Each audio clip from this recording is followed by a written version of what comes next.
Hello बच्चों, कैसे हो आप लोग। मैं विवेक सर मानविक एजुकेशन चैनल के प्लेटफॉर्म पे आप सभी बच्चों का स्वागत करता हूं इस केमिस्ट्री क्लास में। ये क्लास 12th का टॉपिक आज आपको पढ़ाया जा रहा है और इस टॉपिक में बहुत कुछ आपको पढ़ा दिया गया है। तो जो हमने पढ़ा हुआ है पहले हम थोड़ा उसके बारे में बात कर लेते हैं। देखिए, राउल्ट लॉ पढ़ा है, पिछले वाले लेक्चर में डिटेल में हमने राउल्ट लॉ पढ़ा है। जिसने ना पढ़ा हो उसको देख लो, क्योंकि जो इसी की थ्योरी आपने पढ़ी है ना, उसी के कॉन्सेप्ट बेस्ड क्वेश्चन आएंगे न्यूमेरिकल में। तो पहले आपको इसका कॉन्सेप्ट आना चाहिए। पिछले वाले लेक्चर डिटेल में सब पढ़ाया है, पूरा डेरिवेट किया है। एक बात आपको बता दें, हमारे इस चैनल पर कंप्लीट केमिस्ट्री पढ़ाई जाएगी, class 10th, class 11th, class 12th, NEET और जेई की। तो अभी ये लेक्चर नंबर 6 है क्लास 12th का। और इसके बारे में आपको इन्फॉर्मेशन दे दें कि हम लोग चूँकि पढ़ाते समय बहुत बार आपके सामने आ जाते हैं वीडियो में, तो आप पढ़ते पढ़ते नोट्स नहीं बना पाते। तो उसके लिए हमने सॉल्यूशन ये निकाला है कि पहले आप हमारा वीडियो अच्छे से देखिए और फिर जो भी आपको चैप्टर पढ़ाया जा रहा है, कंप्लीट क्लास 12th के केमिस्ट्री में जितने भी चैप्टर हैं सबके नोट्स आपको 499 रुपीज़ में अवेलेबल हैं।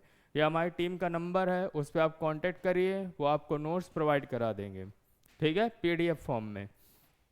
तो इससे फ़ायदा क्या होगा कि आप जो चीज़ें भी पढ़ रहे हैं तो आपको रिवीजन करने में हेल्प मिलेगी, क्योंकि देखो बार बार तो आप वीडियो देख नहीं पाओगे और इस चैनल पे वन शॉट वीडियो भी आएंगे। तो चलिए, ये सब पढ़ा था पूरा। हम लोगों ने डेरिवेशन भी किया था कि वेपर फेज में क्या होता है, कैसे होता है, ये सब चीज़ें हम लोगों ने समझी थी।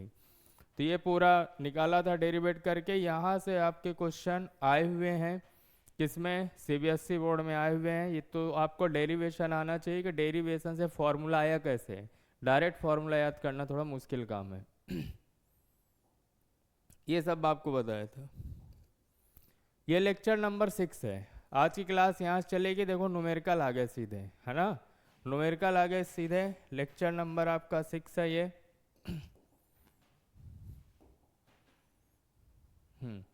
ये क्वेश्चन है, vapour pressure of pure liquid A and B at 400 kelvin are 450 and 700 mmHg respectively.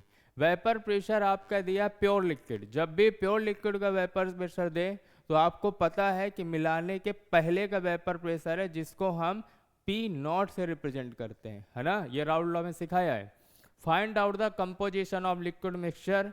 Liquid mixture composition बताना है, मतलब मोल फ्रैक्शन बताने हैं या मोल्स बताने हैं। तो सीबीएसई बोर्ड में जब ये क्वेश्चन आया था तो मोल फ्रैक्शन उन्होंने निकाले थे, तो हम लोग भी निकाल देंगे।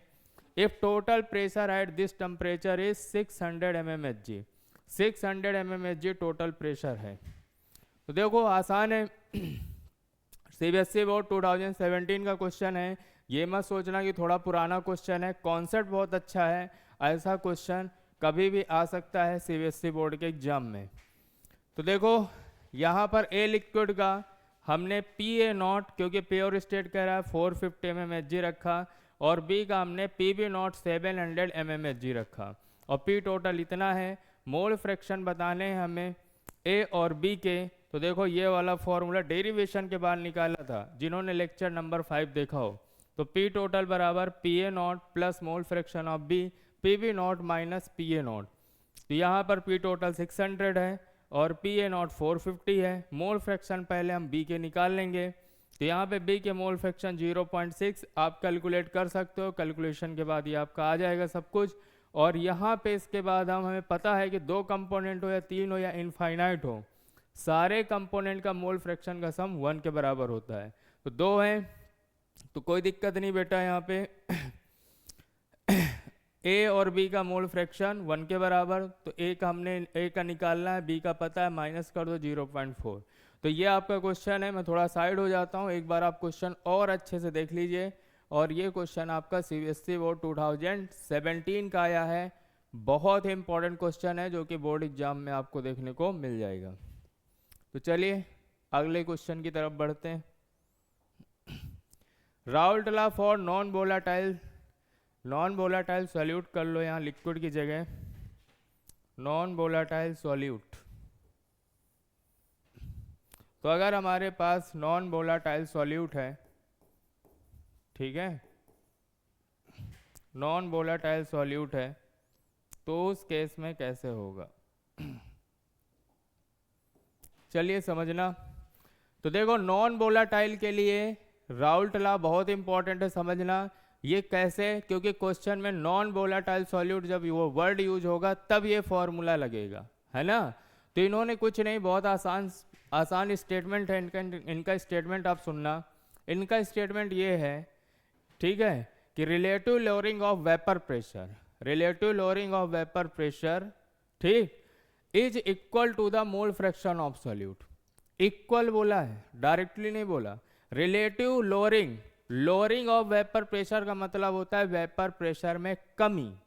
तो प्योर सॉल्वेंट का तो वेपर प्रेशर ज्यादा होता है, आपको सिखाए हैं पिछले लेक्चर में। जब सॉल्यूट मिला दोगे तो सॉल्यूशन का वेपर प्रेशर क्या हो जाएगा, कम, है ना। सॉल्यूशन का वेपर प्रेशर हो जाएगा कम। तो कमी कैसे निकालोगे, ज्यादा माइनस कम करके। ज्यादा किसका था, प्योर सॉल्वेंट का, मतलब पी नॉट। बात आई आपको समझ में। तो कमी कैसे निकालोगे, P not minus P S divided by P not. Relative का मतलब होता है पहले के कंपैरिजन में कमी, तो कमी का मतलब P not minus P S, okay. Relative मतलब पहले, तो equal to mole fraction of solute. अब यहाँ पे सॉल्यूट के हमने मोल स्मॉल एन मान लिए हैं, सॉल्वेंट के कैपिटल एन मान लिए हैं। डाइल्यूट सोल्यूशन के लिए होता है राउल्ट लॉ, तो small N plus capital N equal to capital N. तो यहाँ P not minus P S upon P naught बराबर small N upon capital N क्यों हो जाएगा, क्योंकि अगर आपका डाइल्यूट सॉल्यूशन है तो सॉल्वेंट के मोल बहुत ज़्यादा होंगे, और अगर सॉल्वेंट के मोल बहुत ज़्यादा हैं तो n प्लस एन की वैल्यू, स्मॉल एन और कैपिटल एन की वैल्यू को अगर सम करोगे तो लगभग कैपिटल एन के बराबर होगा। अगर आपको क्वेश्चन में मोल नहीं दिए, जो कि ज़्यादातर मोल के फॉर्म में नहीं देगा, ये मास देगा, तो आप यहाँ से निकाल सकते हो। फॉर्मूला आपको पता है कि स्मॉल एन बराबर मतलब सॉल्यूट के मोल, सॉल्यूट का given mass divided by molar mass, और कैपिटल एन बराबर ये, है ना। तो वो तो निकालना आता है मोल, तो ये कोई ज़्यादा बड़ी प्रॉब्लम नहीं है। मोल बहुत सारे बच्चों को निकालना आता होगा। मोल बराबर होता है given mass divided by molar mass, या मॉलिक्यूलर वेट उसको कहते हो आप लोग। तो आई थिंक इसमें कोई डाउट तो आपको नहीं होना चाहिए। चलिए हम लोग आगे बढ़ते हैं, है ना बेटा। आगे हम लोग देखते हैं कि आगे क्या है।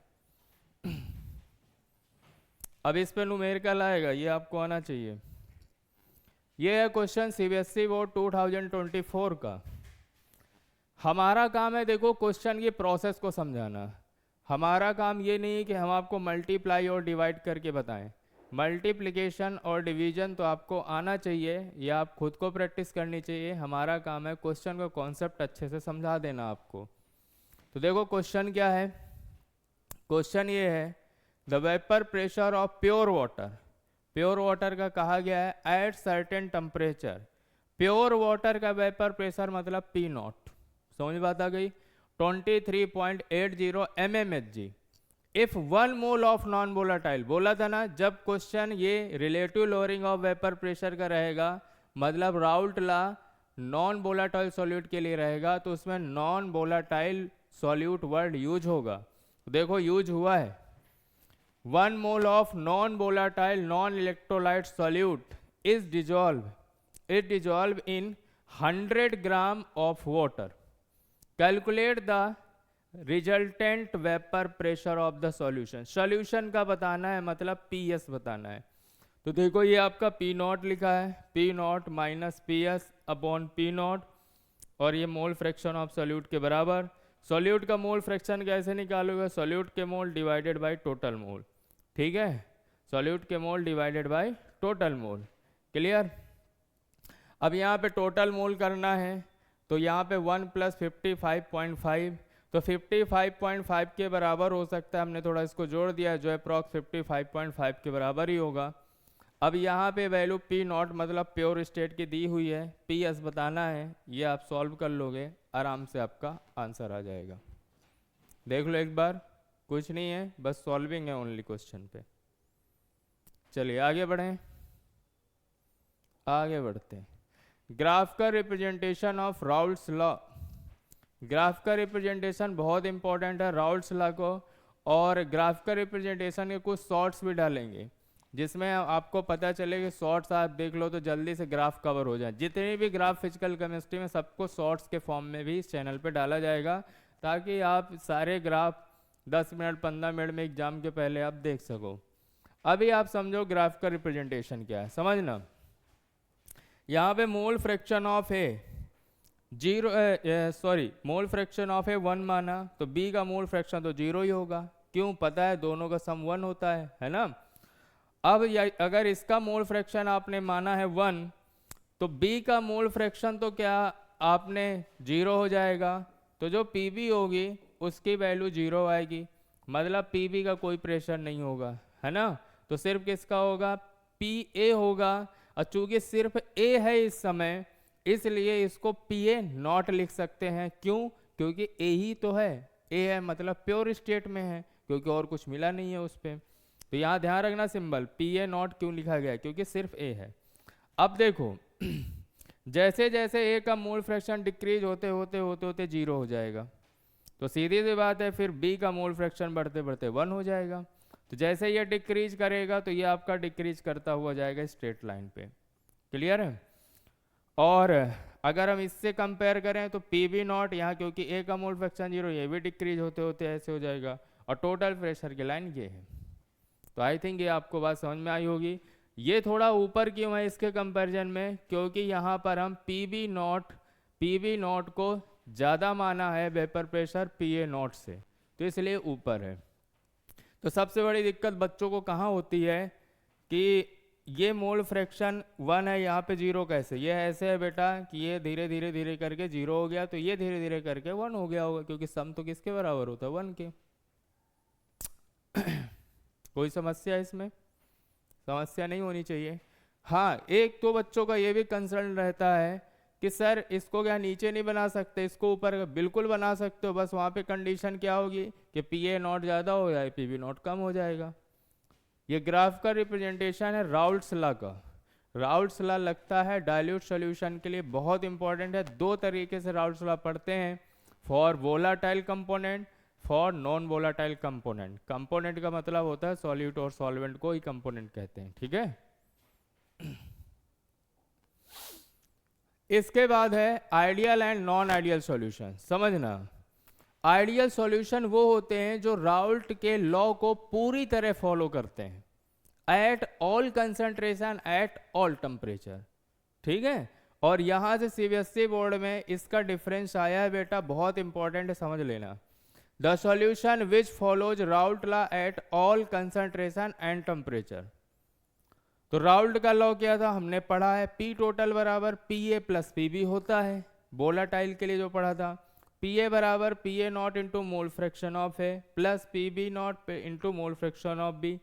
जब हम आइडियल सॉल्यूशन बनाएंगे, मतलब मान लो हमारे पास ये ए नाम का है कंपोनेंट, ये बी नाम का है, दोनों मिलके आइडियल सॉल्यूशन बना रहे हैं, तो जब भी अगर वो आइडियल सॉल्यूशन बना रहे होंगे तो डेल्टा एच मिक्सिंग 0 होगा। अब कुछ लोगों को डेल्टा एच मिक्सिंग शायद ना पता हो, तो मैं आपको बता दूं, डेल्टा एच मिक्सिंग का मतलब होता है, पहले डेल्टा एच का मतलब समझो। डेल्टा एच का मतलब होता है एंथैल्पी में चेंज, और मिक्सिंग का मतलब मिलाने के बाद क्या चेंज आया। तो देखो चेंज 0 आया है, तो इसका मतलब जितनी एंथैल्पी पहले रही होगी उतनी ही एंथैल्पी बाद में भी रही होगी। समझ में आई बात। एंथैल्पी कुछ नहीं होती, क्लास 11 में पढ़ाई जाती है, एक टाइप की एनर्जी है, क्लियर है, एक टाइप की क्या है, एनर्जी है। क्लास 11 में डिटेल में पढ़ा जाता है, अब इसके डिटेल में नहीं जाएंगे, इतना ही बताना सफिशिएंट है। तो डेल्टा एच मैक्सिंग 0 है, इसका मतलब एंथैल्पी रिमेन्स कांस्टेंट, कांस्टेंट रहेगी तभी तो 0 आएगा बेटा। ये बताओ मिलाने के पहले मान लो एंथैल्पी 50 जूल है, मिलाने के बाद भी 50 जूल है, तो चेंज कितना आया, 50 माइनस 50 बराबर 0 आया ना, 0। तो वैसे ही एंथैल्पी रिमेन्स कांस्टेंट, ये ध्यान रखना, क्योंकि ये ऑब्जेक्टिव में क्वेश्चन बहुत बनता है कि in ideal solution enthalpy remains constant, एक ऑप्शन ये एंथैल्पी रिमेन्स 0। तो कुछ लोग इसको 0 लगा देते हैं क्योंकि वो ये पढ़े रहते हैं, नहीं बेटा, डेल्टा एच अगर कहे, मतलब अगर एंथैल्पी चेंज कह रहा है आफ्टर मिक्सिंग तो 0 होता है। एंथैल्पी रिमेन्स कांस्टेंट होती है, मतलब पहले जितनी एंथैल्पी उतनी बाद में भी एंथैल्पी। लेकिन अगर एंथैल्पी चेंज पूछ रहा है तो एंथैल्पी चेंज तो जीरो, और सिर्फ एंथैल्पी पूछ रहा है तो एंथैल्पी कांस्टेंट, क्योंकि जितनी पहले उतनी बाद में। आई थिंक ये समझ में आया होगा आपको। ठीक है। डेल्टा वी मिक्सिंग जीरो मतलब वॉल्यूम्स आपका रिमेन्स कांस्टेंट, जितना पहले रहा होगा उतना ही अभी हुआ होगा, इसका मतलब वो ना डिक्रीज हुआ होगा ना इंक्रीज। ये दो बहुत इंपॉर्टेंट है, ये मैं आपको बताना चाहता हूँ। डेल्टा एच मिक्सिंग, मिक्स होने के बाद डेल्टा एच का मतलब होता है गिब्स फ्री एनर्जी में चेंज। ये गिब्स फ्री एनर्जी अगर निगेटिव वैल्यू आ रही है तो ये स्पॉन्टेनियस प्रोसेस को बताती है, पॉजिटिव वैल्यू आ रही है तो नॉन स्पॉन्टेनियस को बताती है, और अगर जीरो आ रही तो बताती है कि प्रोसेस इक्विलिब्रियम पर है। तो एक बात बताओ, सुनना जरा ध्यान से, ध्यान से स्टेटमेंट सुनना। आइडियल सॉल्यूशन हो चाहे नॉन आइडियल सॉल्यूशन हो, दोनों जब बनते हैं तो एक स्पॉन्टेनियस प्रोसेस होता है। मतलब चाहे आइडियल का है चाहे नॉन आइडियल का है, दोनों में प्रोसेस स्पॉन्टेनियस ही होता है। और अगर प्रोसेस स्पॉन्टेनियस है ना तो इसका मतलब डेल्टा जी निगेटिव होगा दोनों में, चाहे वो आइडियल हो चाहे नॉन आइडियल हो। बात आई समझ में आपको? तो delta H mixing less than zero मतलब निगेटिव होगी, ध्यान रखना, इंपॉर्टेंट है। कुछ ये हैं आपके एग्जाम्पल जो आइडियल सॉल्यूशन बनाते हैं, याद रखना, n hexane, n heptane, bromo ethane and chloroethane, और लास्ट वाला तो बहुत इंपॉर्टेंट है, बेंजीन और टॉलिन। बेंजीन और टॉलिन को आप जरूर याद रखिए, ये इसके ऑब्जेक्टिव क्वेश्चन आया भी है और आगे भी आएगा बोर्ड एग्जाम में। बेंजीन और टॉलिन आपके कैसे बनाते हैं आइडियल सॉल्यूशन।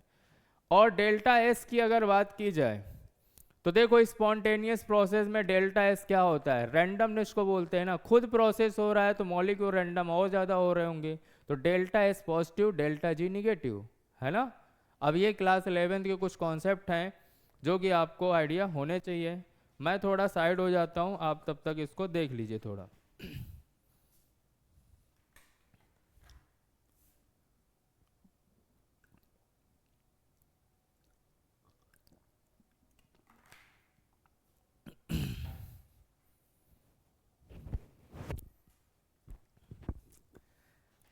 चलिए नॉन आइडियल सॉल्यूशन देखते हैं।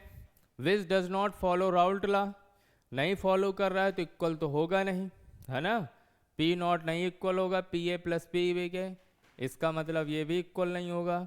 Delta V mixing not equal to zero, या तो ग्रेटर होगा तो लेस होगा, इक्वल टू जीरो नहीं होगा। Delta H mixing not equal, यहाँ नोट पॉइंट लिखा, ध्यान रखो, डेल्टा जी मिक्सिंग मिलाने के बाद डेल्टा जी ऑलवेज निगेटिव, क्योंकि अभी बोला है चाहे आइडियल हो चाहे नॉन आइडियल सॉल्यूशन हो, स्पॉन्टेनियस प्रोसेस उसमें होता है। स्पॉन्टेनियस है तो खुद होगा तो डेल्टा जी स्पॉन्टेनियस के लिए निगेटिव होता है, और स्पॉन्टेनियस प्रोसेस में एंट्रोपी आपकी बढ़ जाती है।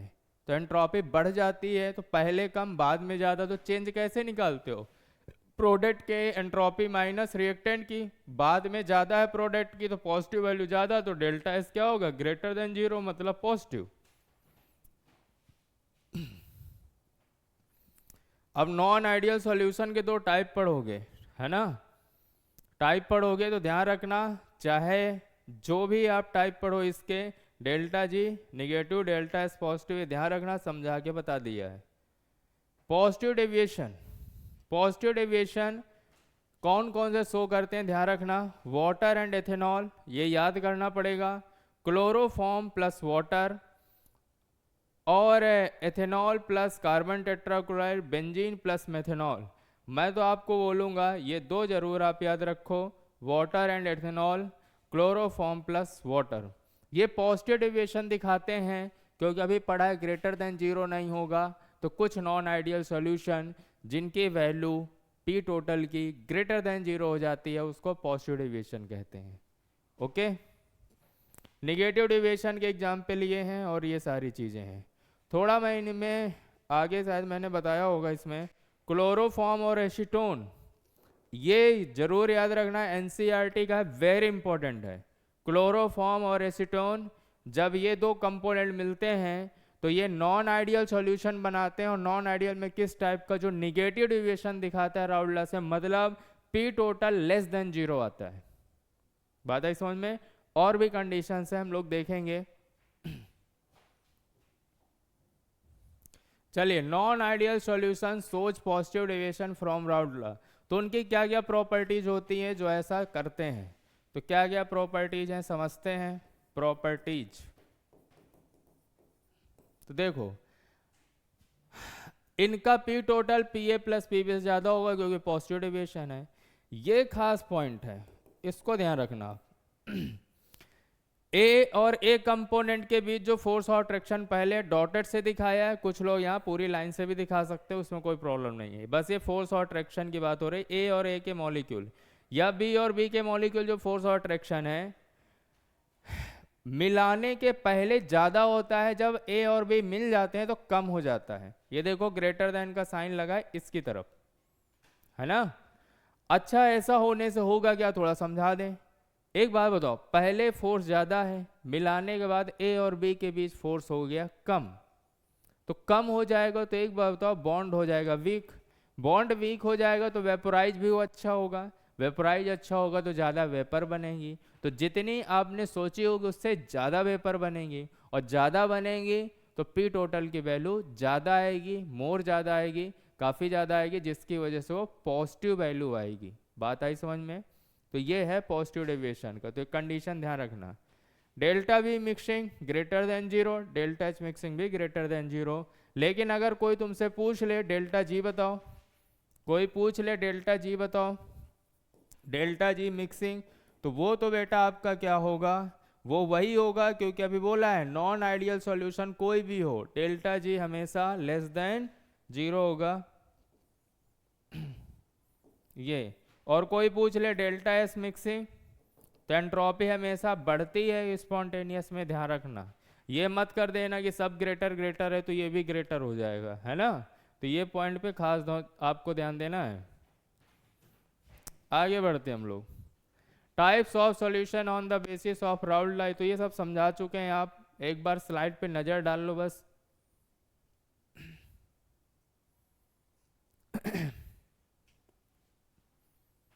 देख लिया, आगे बढ़े, देख लिया होगा।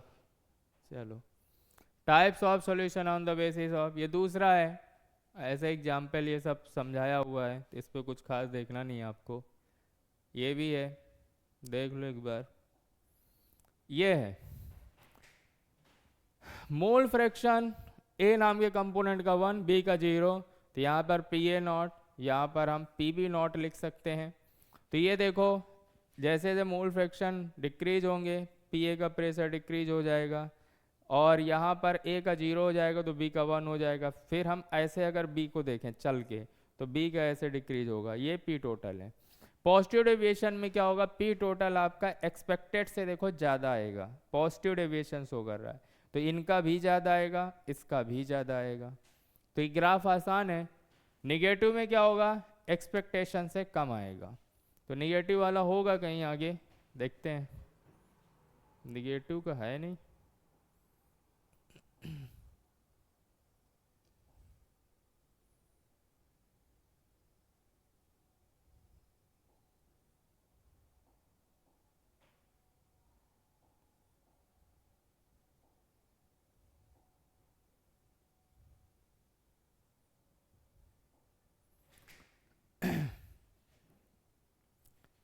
तो निगेटिव का ये लिखा हुआ है, निगेटिव डेविएशन का, निगेटिव डेविएशन दो राउल्ट लॉ से नेगेटिव डेविएशन शो करते हैं। तो which do not follow Raoult law, सीधी सी बात है, फॉलो तो नहीं करेगा। पी टोटल एक्सपेरिमेंटल क्या आएगी, P A mole fraction of A, P B not mole fraction of B से क्या आएगा, कम आएगा।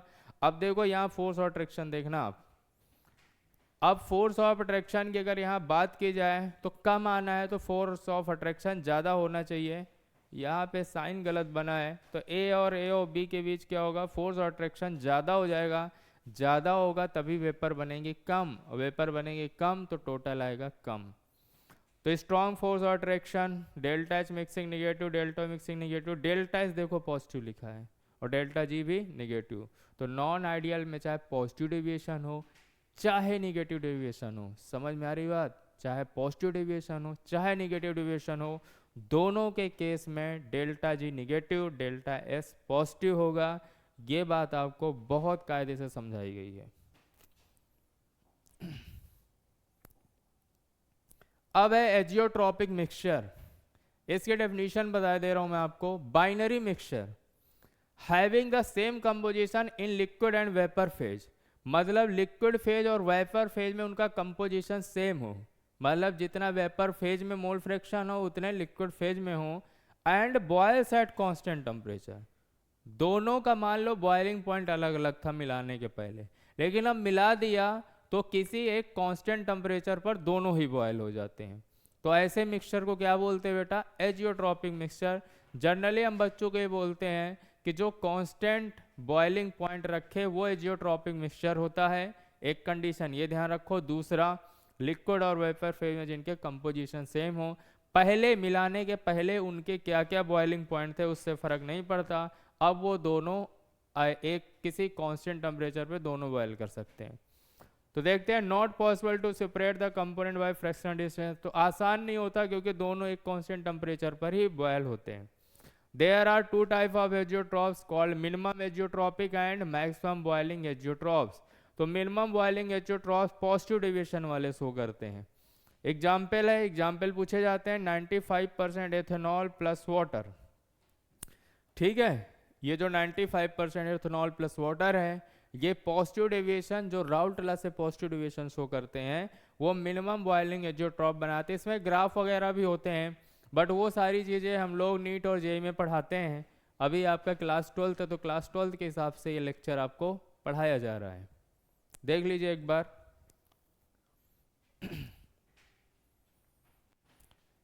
मैक्सिमम बॉइलिंग एजियोट्रॉप कौन होंगे? निगेटिव डेविएशन वाले, नाइट्रिक एसिड प्लस वाटर, ये ध्यान रखना आप। चलिए आगे बढ़ जाते हैं। अब है क्वेश्चंस हैं, कुछ ऑब्जेक्टिव क्वेश्चंस हैं, उनको करते हैं। न्यूमेरिकल कर लिया, कॉन्सेप्चुअल अब कर लेते हैं कुछ और क्वेश्चन। देखो, Raoult law is not valid in, तो राउल्ट लॉ आपका किस में वैलिड नहीं है? तो non ideal solution showing positive deviation में नहीं वैलिड है, नॉन आइडियल सॉल्यूशन निगेटिव में भी नहीं वैलिड है, नॉन आइडियल में वैलिड नहीं है चाहे वो पॉजिटिव चाहे negative. Mixture of to immiscible liquid, तो इमिसिबल लिक्विड के लिए नहीं है बेटा, तो इसका ऑप्शन क्या होगा? ऑल ऑफ दिस, क्योंकि इन तीनों में वैलिड नहीं है। आगे है benzene and naphthalene. Benzene and naphthalene form an ideal solution at room temperature. Room temperature पर बेंजीन और नेफ्थलीन क्या कर रहे हैं? आपके आइडियल सॉल्यूशन बना रहे हैं। तो अगर ये आइडियल सॉल्यूशन बना रहे हैं तो पूछा है for this process true statement, कौन सा स्टेटमेंट सही है? तो देखो, डेल्टा जी क्या होता है आपका? आइडियल सॉल्यूशन में पॉजिटिव लिखा है, पॉजिटिव नहीं होता बेटा, चाहे आइडियल हो चाहे non ideal, delta G always negative, तो ये तो गलत है। डेल्टा एस निगेटिव लिखा है, ये भी गलत है क्योंकि हमेशा पॉजिटिव होता है। डेल्टा एच मिक्सिंग जीरो, ये सही लिखा है, delta H greater than zero, ये क्यों सही है? आइडियल का है, आइडियल के लिए डेल्टा एच मिक्सिंग जीरो होता है। एक ये न्यूमेरिकल है, आप इसको देख लो, मैं थोड़ा साइड हो जाता हूँ, इसमें मैं आपको ज़्यादा समझाऊंगा नहीं, आप इसको देख के थोड़ा समझ लो। थोड़ा बहुत मैं आपको बता सकता हूँ, कुछ नहीं है। The vapour pressure of CCl4 at 25 degree Celsius इतना है, तो से इसका मतलब वेपर प्रेशर प्योर स्टेट का दिया है 143, हाँ 0.5 ग्राम नॉन वोलाटाइल सॉल्यूट है जिसका मोलर मास दिया हुआ है। तो सीधी सी बात है, हम लोग क्या करेंगे? मोल फ्रैक्शन सॉल्यूट का निकाल लेंगे। कैलकुलेशन थोड़ी लंबी है, आप देख लो। और फिर vapour pressure of the solution पूछा है PS, तो ऐसा क्वेश्चन CBSE बोर्ड 2024 का भी हमने किया है।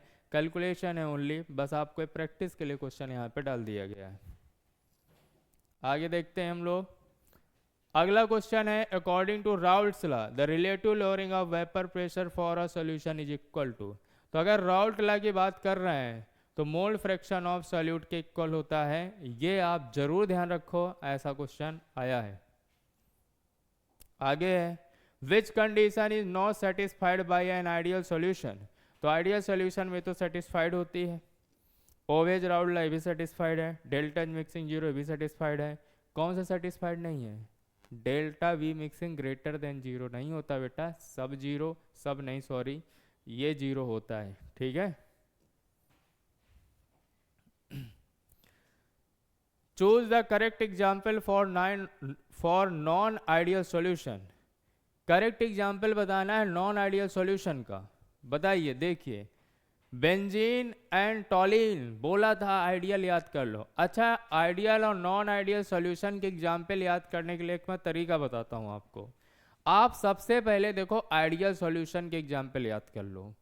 तो जब भी कभी ऑब्जेक्टिव क्वेश्चन आए या आपको लिखने को भी आए मान लीजिए, तो आइडियल सॉल्यूशन के एग्जाम्पल कट कर दोगे तो नॉन आइडियल के मिल जाएंगे, और आइडियल ही अगर पूछा है तो आइडियल तो याद है आपको।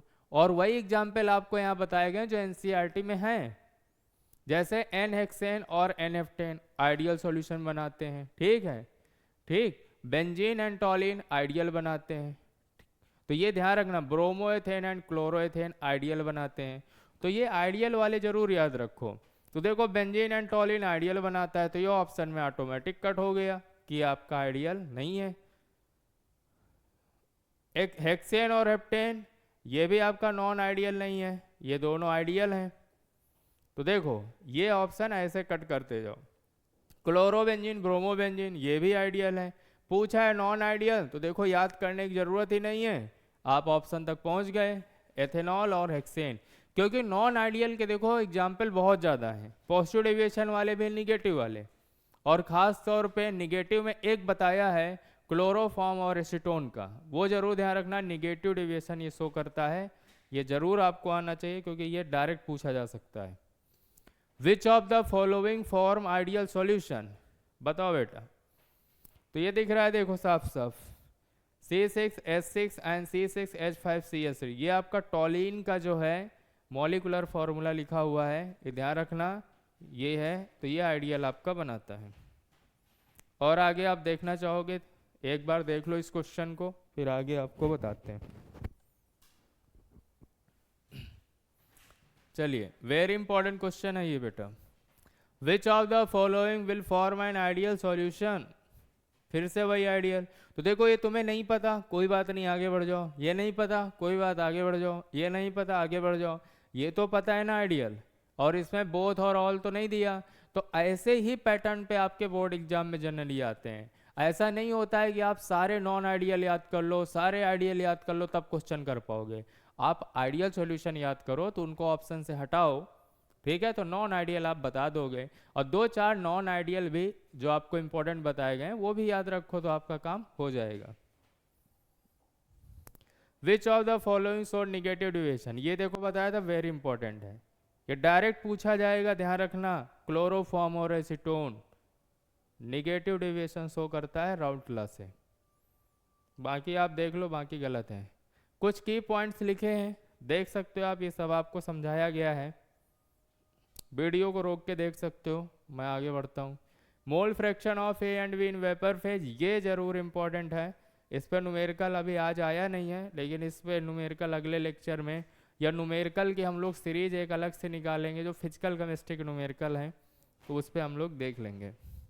देखो इस चैनल पे आपका टारगेट है कि CBSE बोर्ड में 100 मार्क्स आएँ, और इस चैनल पे आपको हम कुछ भी ऐसा नहीं छोड़ेंगे जो बोर्ड एग्जाम में आ सकता है, ठीक है। छोटे छोटे लेक्चर हैं 30 to 40 मिनट के, आप उनको आप बार बार देखो, नोट्स परचेज करो ताकि रिवीजन हो, और उस वजह से आपका स्कोर बूस्ट करेगा। थैंक यू बेटा, थैंक यू। आ गया इतना बड़ा है ना, तो अब थैंक यू क्लास। ये लेक्चर नंबर 6 था, इसमें आपको डिटेल में सारी चीज़ें समझाई गई। अगले लेक्चर में अगले कॉन्सेप्ट होंगे, कुछ यहाँ के एक दो न्यूमेरिकल भी हो सकते हैं जो रह गए हों। तो आज की क्लास बेटा यहीं तक। खुश रहिए, मस्त रहिए और पढ़ते रहिए। थैंक यू बेटा।